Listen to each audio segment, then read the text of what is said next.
Hello, everybody. Welcome to our Best Notes webinar today. We're going to get started. It is now 11 o'clock Mountain Time. I'm very happy that all of you could join us today. We might have other people showing up. That's all well and good.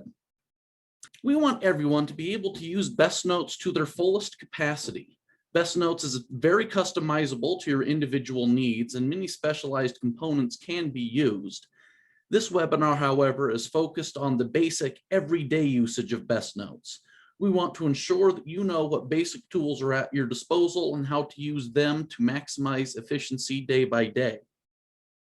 This webinar will be especially useful for those relatively new to Best Notes, but for those of you who've been using Best Notes for a while, you may learn a trick or two. We hope that this recording can be, among other things, a useful onboarding tool and resource for your facilities in the future. When you first log into Best Notes, the first thing you will see is this calendar page. The calendar page itself is broken into 3 separate sections. We have the calendar section over here on the right. We have the review or log section here on the left. And we also have the tasks up here on the top left. We start with the Best Notes calendar, both in our general trainings as well as the first screen you see when you open, is because through the Best Notes calendar, we can automate a great many Best Notes components. If we're using the Best Notes calendar, we can create scheduling, notation, and billing and have that all finished in one fell swoop, as opposed to having to work on each of those components of our business separately. You certainly do not need to be using the Best Notes calendar, but there are a lot of features therein that we're going to cover. To create an appointment, all I need to do is click on an empty spot somewhere in the calendar. The first thing I'll want to do is select a calendar type. In this webinar database, we only have 2 different types of calendar appointment. However, you can have as many as you need. Again, very customizable. You can have dozens and dozens of calendar appointments as necessary. In this case, we're going to create an individual session. Each calendar appointment has the potential to have a default template associated with it. It could be a template or an assessment. It can also have a default billing code associated with it. We'll be looking at the templates and notes later. We will not be discussing billing in this training, but that is a functionality that Best Notes has. The reason we want to select the type first is because of the default parameters that can be assigned to this appointment. If I need to extend the time of the appointment, and yet if I change the type afterwards, it will change the default end time based on the default duration set in your calendar settings.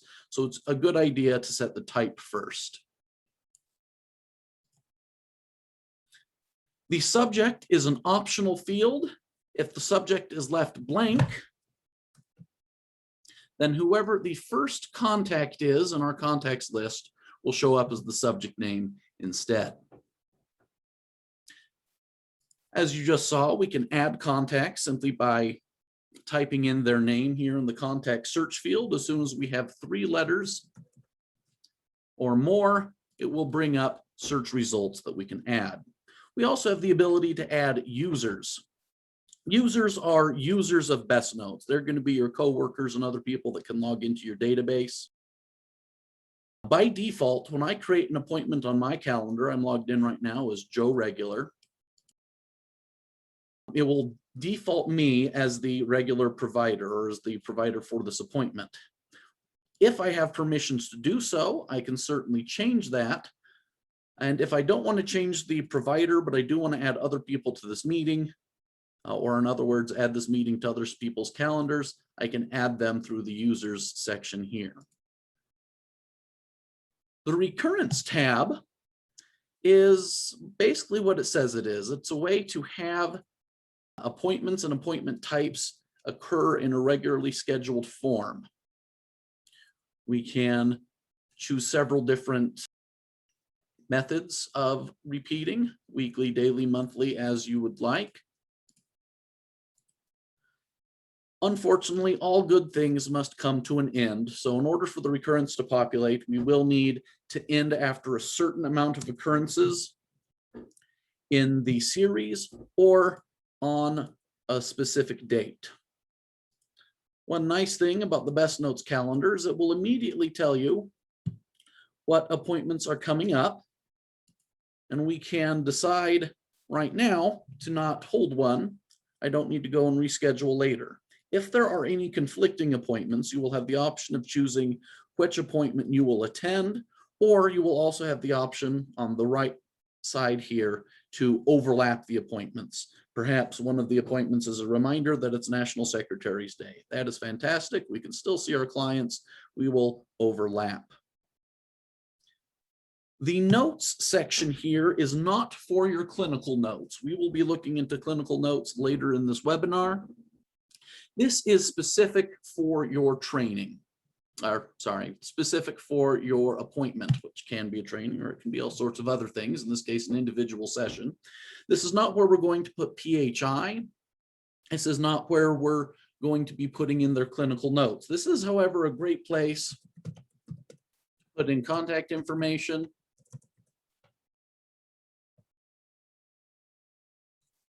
or meeting details.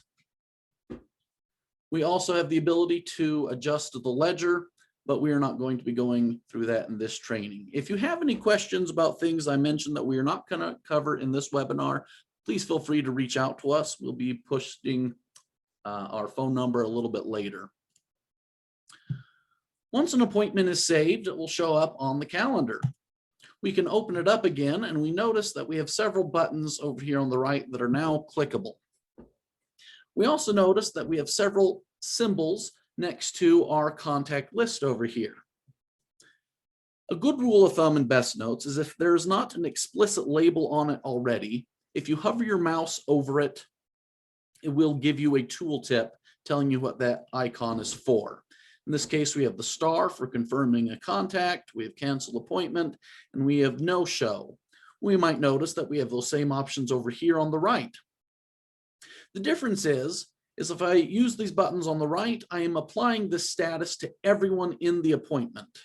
So if everyone is confirmed, I can click that. However, if only one person is confirmed, I would use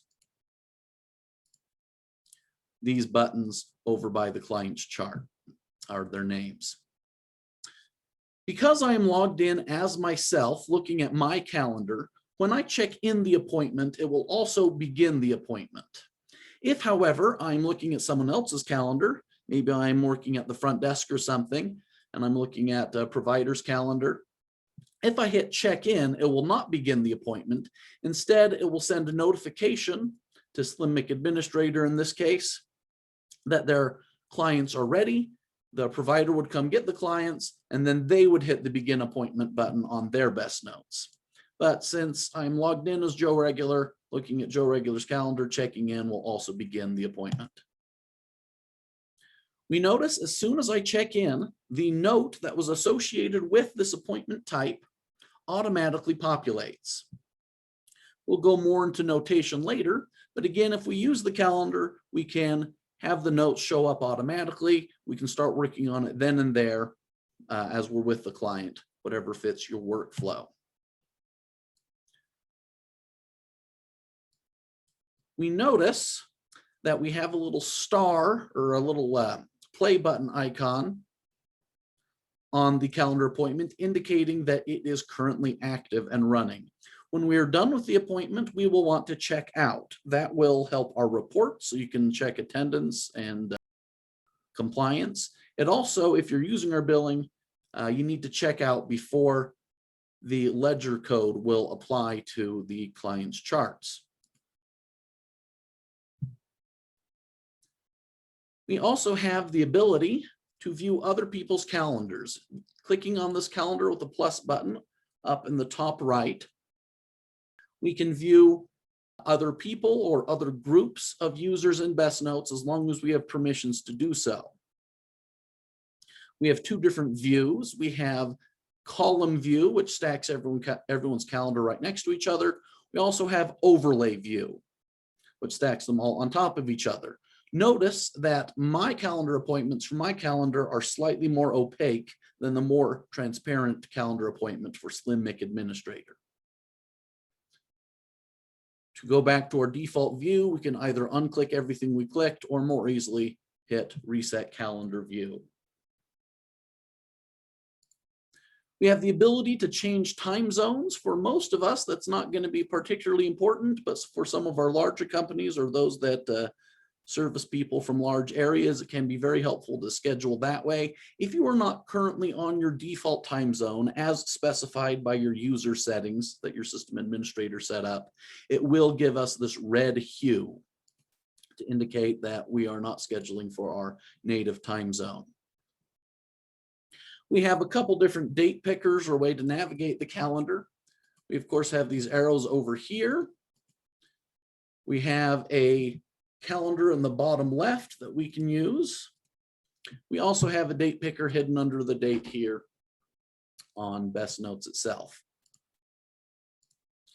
We can change our calendar view by clicking these items over here, whether work week, full week, or month view.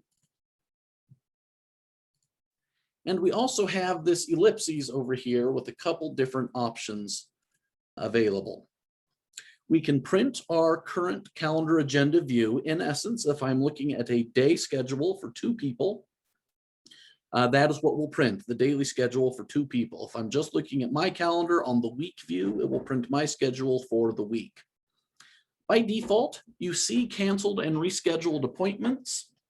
However, if you do not need to view canceled and rescheduled appointments on your calendar, then we can uncheck that box. Do keep in mind that despite having a local installation on your computer, BestNotes happens in the cloud. Simply by using BestNotes and going through daily duties, it will be refreshing constantly, and it's not usually gonna cause any type of situation. But if you want to be absolutely certain that what you're seeing is up to date, if you haven't been navigating around different pages much, we do have this refresh button here, which will sync with our server and show any changes that may have been made. The other sections we have on our calendar page are the log or review section and tasks. The log or review section is composed of 3 different components. We have the Q log, the general log, and the For Review tab. The For Review tab is where you will go to sign items that you did not generate yourself. Appointments that you create yourself, and the notes that are applied to it, or if you generate the notes without the appointments, you will sign as you finish the note. But for anything else that you need to sign, maybe someone was seeing your client while you were on vacation, or maybe it's just some HR documents that your supervisor needs you to sign, will show up here in your For Review tab. We are already logged in with a unique identifier, our username and password. So to sign the entry, all I need to do is choose to sign the entry and verify it. Because we're already logged in with a unique identifier, it applies my legally binding digital signature to the note upon verifying my signature. The general log is a grand history of everything that's ever happened in your database that you have permissions to view. It can be helpful for gathering lots of data, but there of course is a lot of data there to sift through. We have some filtering options. We can filter by note status. We can look for certain kinds of notes. Squirreled away in this little double arrow icon here, we also have the ability to search by user and or by date to narrow down what we're looking for. Keep in mind that there are 50 items per page, so you may need to scroll through. Because the general log can be rather cumbersome at times, the Q log stands for quick log, and in theory, it is showing you that which is particularly pertinent to you right here, right now. By default, any calendar scheduled appointments will send you a reminder in the Q log that it has been calendared for you, but it can also be used as a HIPAA compliant internal messaging system. It is encrypted end to end and only accessible by other users of your BestNotes database. It functions very similar to an email or messaging service.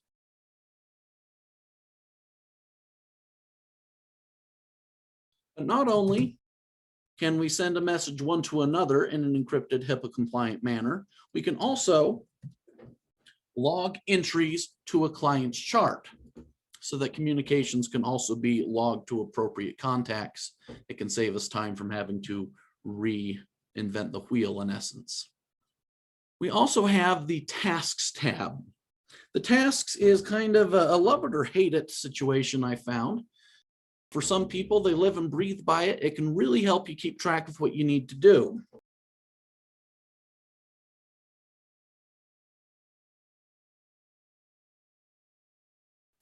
We can create tasks. We can assign due dates. If we have the proper permissions for it, we can also assign tasks to other people. This can be a useful feature for supervisors to keep employees on task, or at least to review how they're doing with their assigned tasks. Please note that what we see here on the calendar page, however, is only showing the tasks that show up in the next 7 days. To find the rest of my tasks, I would go to the Tasks tab. Because this is due more than 7 days out, it wasn't showing up on my calendar list. However, if we change it to something more recent, you will notice it right here. If you have a huge report you need to do for the Joint Commission and you wait for it to show up on your calendar page, you are probably going to have a bad week.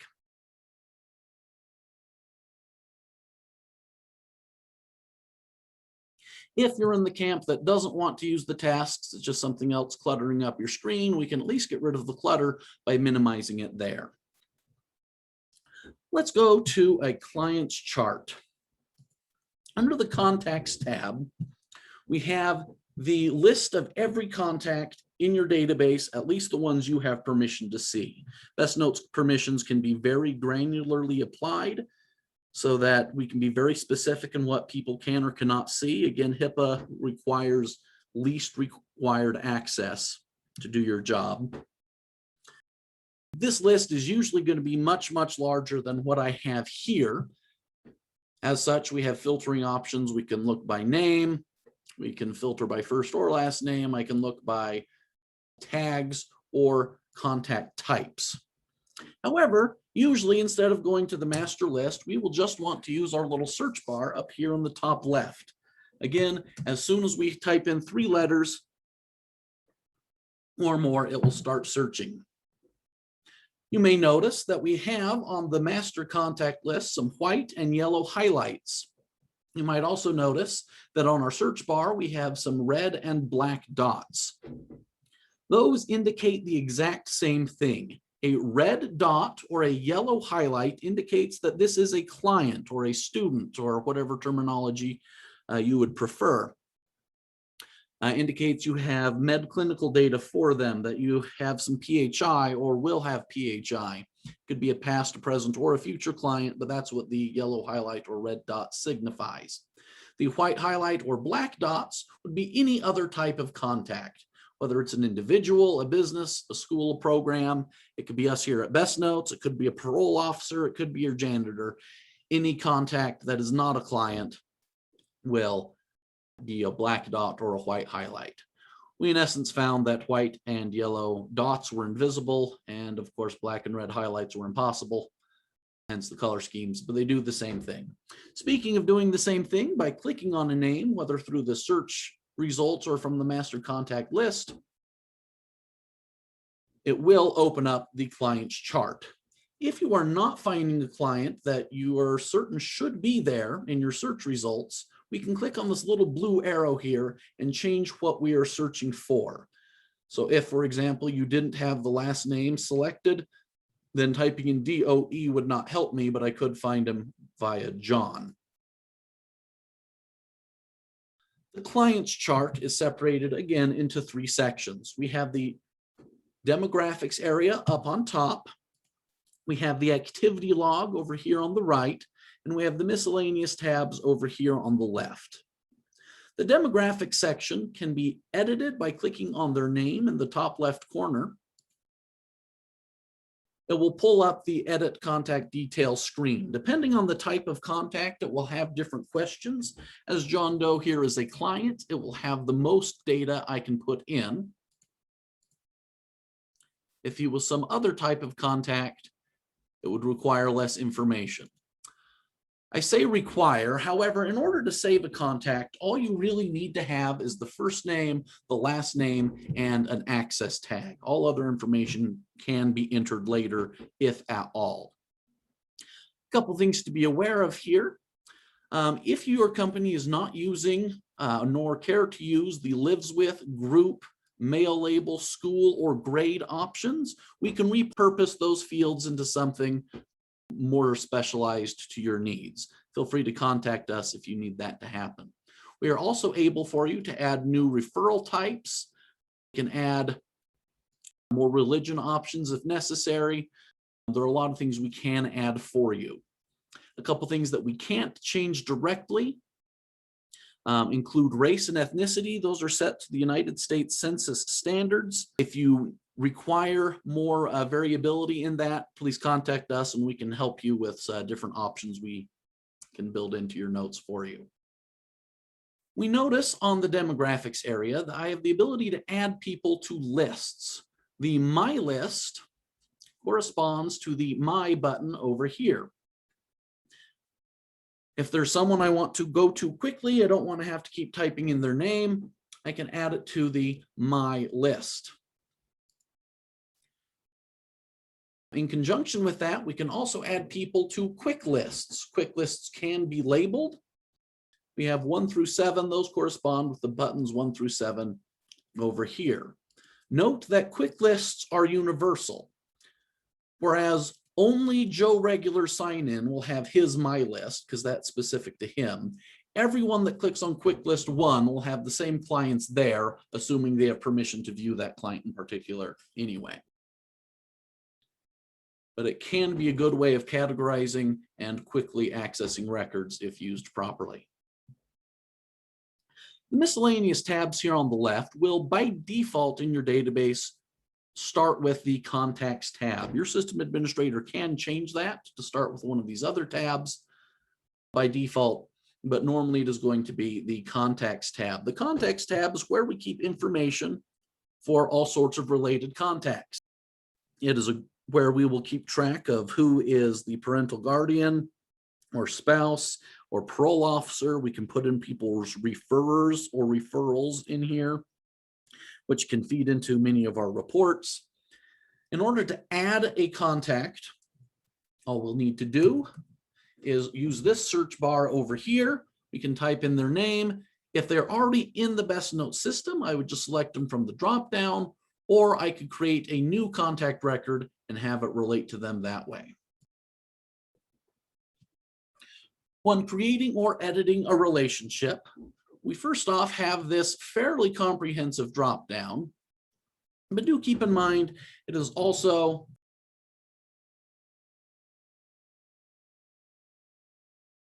a text box, and we can be as specific as we need to. BestNotes has the ability to pull a lot of information into a lot of different notes. That's kind of our primary purpose, is notation, and we want to make that as easy as possible for you.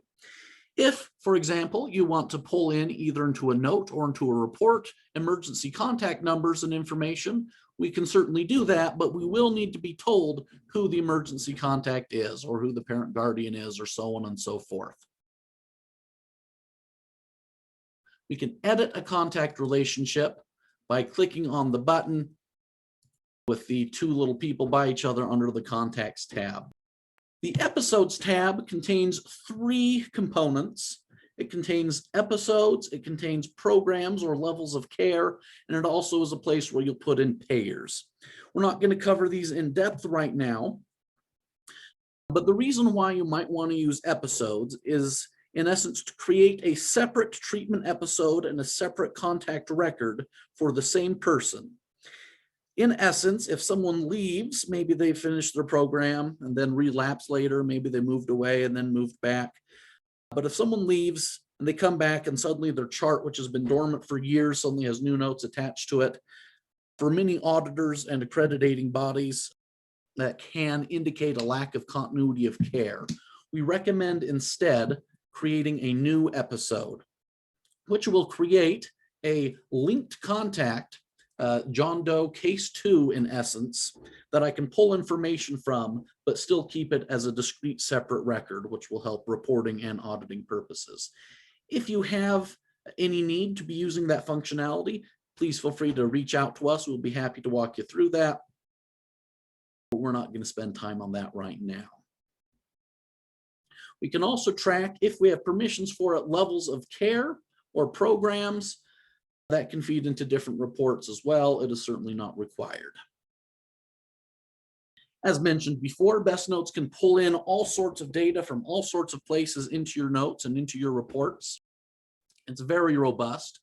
But if there's an item that BestNotes is not capturing directly that you want to be able to either pull into a note or treatment plan and or report upon, we can create data forms and attach them to a client's chart. Every point of data in a data form is a discrete point of data, which means it can be yanked in to any type of document you want, as well as we can run reports on it. If we want to find out everyone who has red hair and likes pizza, as long as we have those data points put in a data form or data forms, that can be reported on. The tasks tab here on the client's chart is very similar to the tasks tab we found on the calendar page. The only difference is this also pertains to a specific client. So instead of just do the thing by the time, we would want to do the thing by the time for John Doe in this case. Again, some people love it, other people ignore it forever. That's up to you and your workflows. BestNotes can make all sorts of notes. We can do all sorts of customized things for you. However, sometimes it is simply easier to upload an existing document. In order to upload a file, we merely need to select this Upload File button here. Upon doing so, we may notice that the file size maximum has been increased to 50 megabytes. That should be large enough for pretty much anything you may need to upload. Simply choose a file. It will open up a File Explorer option, select the file you need, and add it to the folder. BestNotes is fairly file type agnostic, but there are a couple best practices. Either open file types or file types that have very little restrictions. Most of them can open directly in to BestNotes. For example, if I click on this PDF, BestNotes will open up the PDF in its own window. That will work for PDFs. It will work for most types of pictures, as well as several other types of files. However, if it's a more proprietary or locked down file type, instead of opening it up in BestNotes, you will be asked to download it to your computer in order to view it in the appropriate program there. So best practice is to usually do PDFs if you can help it. That way you don't need to worry about PHI on your computer and purging it therein. The client's activity log functions very similar to the general log that we saw earlier. It even has the same filtration options to find what we're looking for. Many items can be viewed directly from the activity log, including the things we just saw in the Files tab.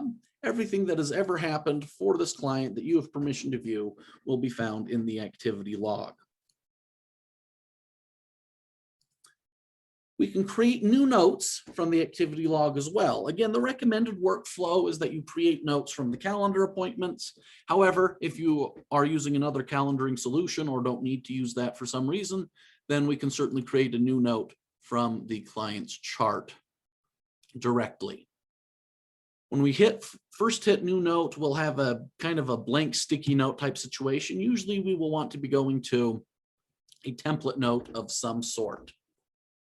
This progress note should look familiar. It's what we opened up automatically from our calendar appointment. And while BestNotes can have a great variety of notes and assessments built to your needs, they are built from the same general components. In essence, there's the template itself, or the skeleton of the note. All progress notes will look like this. It'll say progress note on the top and plan, assessment, and all this on the bottom. We also have the variables or the special fields. We want to make note-taking as painless and as automatic as reasonably possible. So we know this client is John Doe. We know what day it is, and we know from his demographic screen that is therapist is Slimmic administrator. John Doe here does not have an admission date in his demographics currently, so that is not pulling in, but it would. The last component of our notes, our template notes, are our auto notes. Auto notes can be very simple. They can be very complex. The intent of them is to, again, write as much of your note for you as we reasonably can. We really want you to be able to get your notation done as quickly as possible. You know, the paperwork needs to be done, but the client really is what it's all about. So we want to help you spend more time with them. In this case, this auto note is pulling an objective from the client's treatment plan. I can choose what I need, and it will automatically insert itself to the appropriate spot in the note. They can be very simple like that. They can be more complex, like a mental status exam.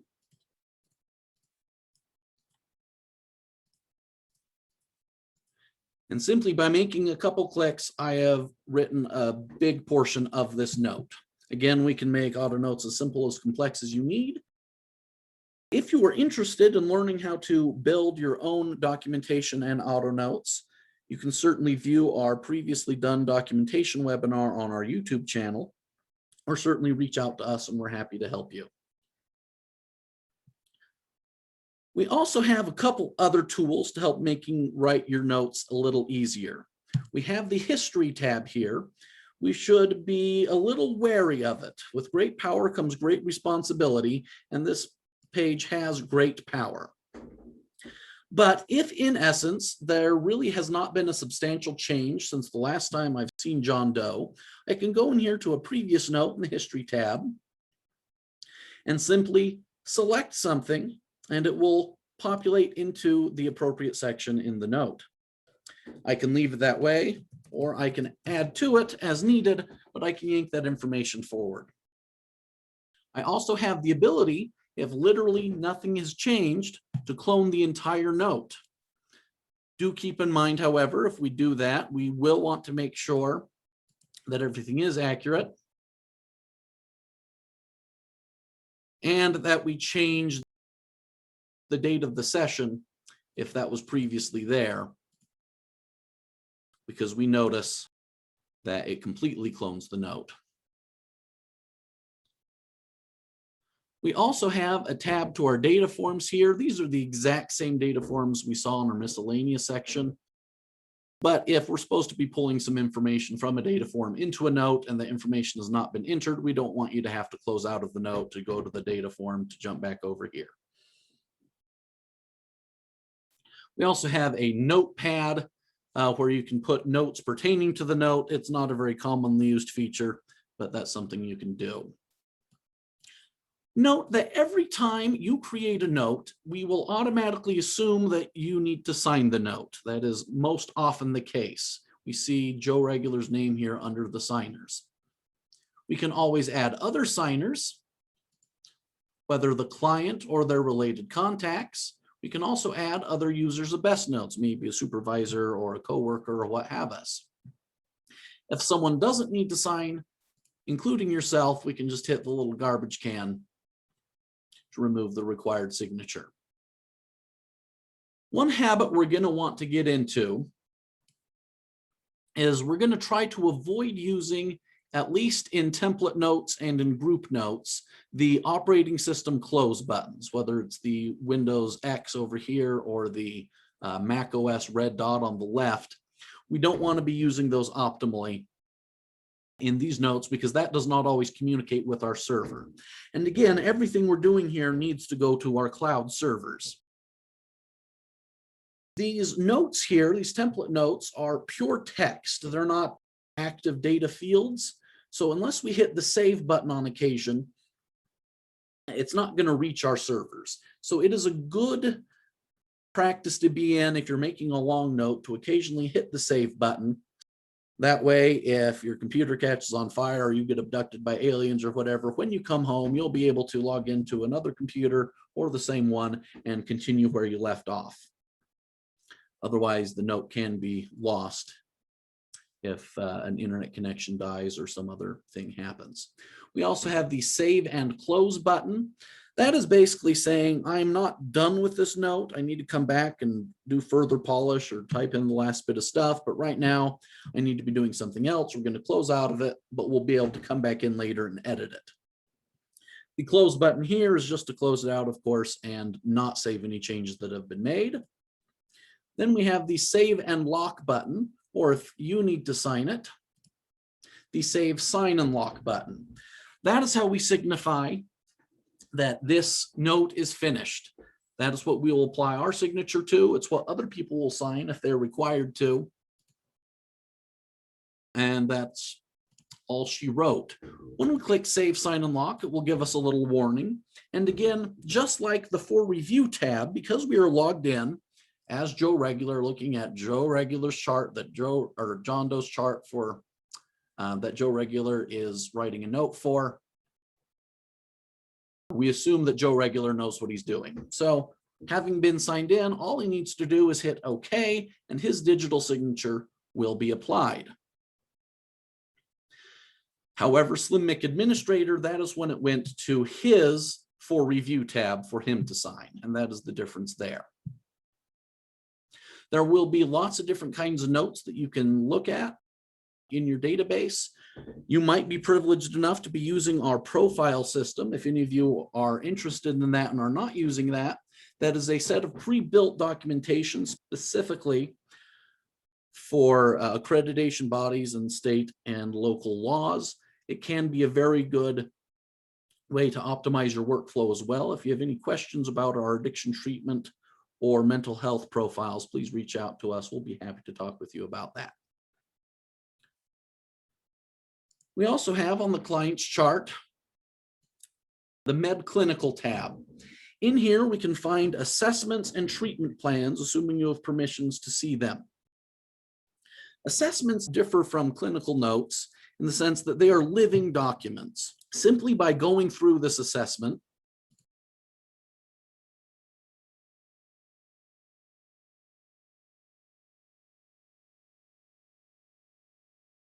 items are updated and saved. So you don't need to worry so much about bad internet connection when it comes to these guys. They are living documents that are intended to be updatable at any point in time. As such, however, being a living document, they are also kind of vacuous. If we need to crystallize an instance of this assessment here or a treatment plan at a point in time, we need to publish a snapshot, which does what you would think it does. It takes a picture of the note. That is what can be signed, makes a copy of this and puts it on the client's activity log. If there is a new diagnosis or new objective I want to add to the treatment plan, that's perfectly fine. I can just come back in here, add a new one, and publish a new snapshot. But do keep in mind, these won't show up on a client's chart until a snapshot is made. Also, under the Med Clinical tab, you may have the ability to view and add their medications. To keep track of that, this information can pull into assessments and notes as well. We can also take vital signs. You can fill in allergies. We also have the ability to turn on custom test results. We can add a lot of things there per your needs. One last thing I want to cover on the client's chart is how to get a client to sign a document. There are two ways to do that. One is via the web portal. We're not going to be talking about the web portal today, but clients can sign documents remotely as long as they have internet access. We are also able to have clients sign documents directly from BestNotes if they're in the office with you.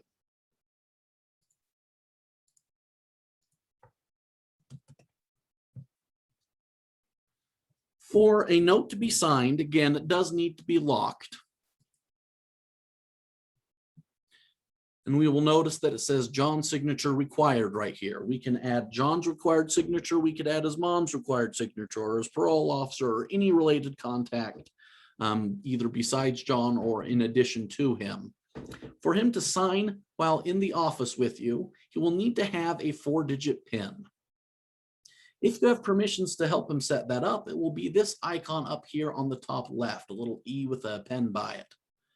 When I click that, it will lock my screen and pull up a little window for the PIN to be put in. Here's when you would theoretically turn your computer over to the client and say, hey, please put in a 4-digit PIN with which to sign documents. That is why it will lock you out of BestNotes. You don't necessarily want them to see what's on their chart. They would put in the PIN they desire. And then we would be able to let them sign things in BestNotes. I shouldn't have to say this, but because there has been problems in the world before, make sure the client puts in that PIN. Don't do it for them. Once the PIN is created, simply by clicking on the button by the note, they can sign it. Alternatively, we have that little E with a pen icon up here on the top left with a number by it. That's indicative of 4 notes that John needs to sign as we go through his chart. If I want him to sign them all at once, I can click this button up here, or I can just click the button by the one I need him to sign right now. Again, it locks BestNotes, so you can turn your screen over to the client, say, please review this. They can put in their signature, verify, and their digital signature will be applied to the document. Some other functions of BestNotes. We have the Documents tab over here. This is very similar to the Files tab on the client's page. The difference being this is for you. This is for you and your company. This is maybe where you'll find some compliance documents, maybe some policy things, maybe a form you need to print out if there's an accident. But this is not where we will put PHI. This is for your company, not for the clients. We also have a Group Note tab. Again, Group Notes can be done from the calendar. It does not need to be done from the tab here. But the magic of Group Notes is that we can make one note for multiple people and have it, upon being finished, split into several HIPAA compliant subsections. So in essence, everything up here will show up on everyone's chart when this note is saved. The information put in here will only show up on Gabby's page, and the information put in here will only show up on Timothy's page. That way we can have 5 people in a group and just have to write one note and not jump between 5 different pages, writing everyone's note, and still have it be HIPAA compliant upon finishing. Again, we want to be careful about using the operating system close button. We want to be in the habit of using the BestNotes one when it comes to template notes and group notes. We have a lot of reports in BestNotes. We're not going to cover very many of these here, but the very robust reporting capabilities of BestNotes is one of our top selling points. So if you're not using the report builder or any of our pre-built reports, please feel free to reach out to us. We'd be happy to schedule a training with you so we can get the most out of your data. One report I do want to look at right now is the BestNotes utilization report. We're talking today about kind of the basic underpinning BestNotes functionalities, but as I said earlier, there's a lot of specialization that we can do for you. If you're wondering whether or not your company is using all of the features of BestNotes, and you may or may not need to, but you can come to this BestNotes utilization report and see what features, if any, you have used in the month of the report. If you have any questions about using BestNotes to its fullest and going through this utilization report with a BestNotes representative, please feel free to reach out to us. We'd be happy to help you with that. We also have the Settings tab here on the bottom. There can be all sorts of potential items that you can see in your Settings tab depending on your permissions, but everyone will have this My Account tab, and there are a couple things we should be aware of here. By default, calendar appointments are being sent to your queue log. As we saw earlier, if you also want reminders sent to your email, that can be turned on here. We also have the ability to add 2 calendars over here on the bottom left for date navigation, if that is helpful for you. We also have the queue log email address. This is not a commonly used feature, but it can be very helpful. In essence, anything that is sent to this email address will go to Joe Regular's queue log, and from there it can be logged to a client's chart if necessary. Do be aware that after it hits our database, it is completely HIPAA compliant, secured end to end, all well and good. However, if you have a parent emailing you something from an unencrypted McDonald's connection, we can't guarantee it until it hits our servers. We also have the ability to sync your BestNotes calendar with your phone or iPad or computer calendar. There are a couple caveats to be aware of. First off is we can only sync one way. For security reasons, we cannot sync your Google Calendar with BestNotes, but we can sync your BestNotes calendar with your Google Calendar. It can take anywhere between 5 minutes and a couple hours for the changes in BestNotes to change on your phone. That depends on when the server sync times are set and how they line up one with another, the BestNotes server and your email server. Usually doesn't take too long, but there can be a bit of a delay. Our primary servers are listed in Central Time. Another thing that your phone will usually try to do is it will say, if you're not in Central Time, hey, looks like this is for a couple hours off in a different time zone. Your phone will automatically often change the hours to fit your time zone without realizing that BestNotes has already done so. So you will need to go into your settings and turn that off most likely. We also have a mobile app for both Android and iOS devices. The mobile app is more of a supplement to the desktop application than a replacement. However, it is a good way to check on notes, to view your calendar that's always up to date, perhaps acquire signatures and take pictures as needed. That can all be done through the mobile app. Passwords by default will change every 90 days, or they'll require a change every 90 days. Your system administrator can expand or contract that time frame to their discretion. However, by default, it will time out at 90 days. If you log into BestNotes on the 89th or 90th day, it will tell you to reset your password then and there. You can also reset your password at any time. Maybe you think that expiration date's coming up soon. Maybe there's a fear of password being compromised. Whatever, you can change your password here from my account. I cannot help you change your password. If you call me, I will be very sympathetic, but I can't help you change your password. The attempts of social engineering hacks are on the rise. And if I don't have enough information on you to prove your identity, I will be unable to help you. I can only set the passwords for system administrators. However, your system administrator for your facility will be able to reset your passwords for you. The last thing I want to show you is our little red eye up here in the top. That will take you to our BestNotes help page. We have a fantastic support team here, very happy and eager to help you. Our phone is open from 7 to 5, Monday through Friday Mountain Time. We also have an emergency number available at all times. But oftentimes you can find the answers to what you're looking for right here. It will also give you a shortcut to our support number if needed. Again, we're very happy to help you. That's been our training for common BestNotes features. We look forward to working with you again soon.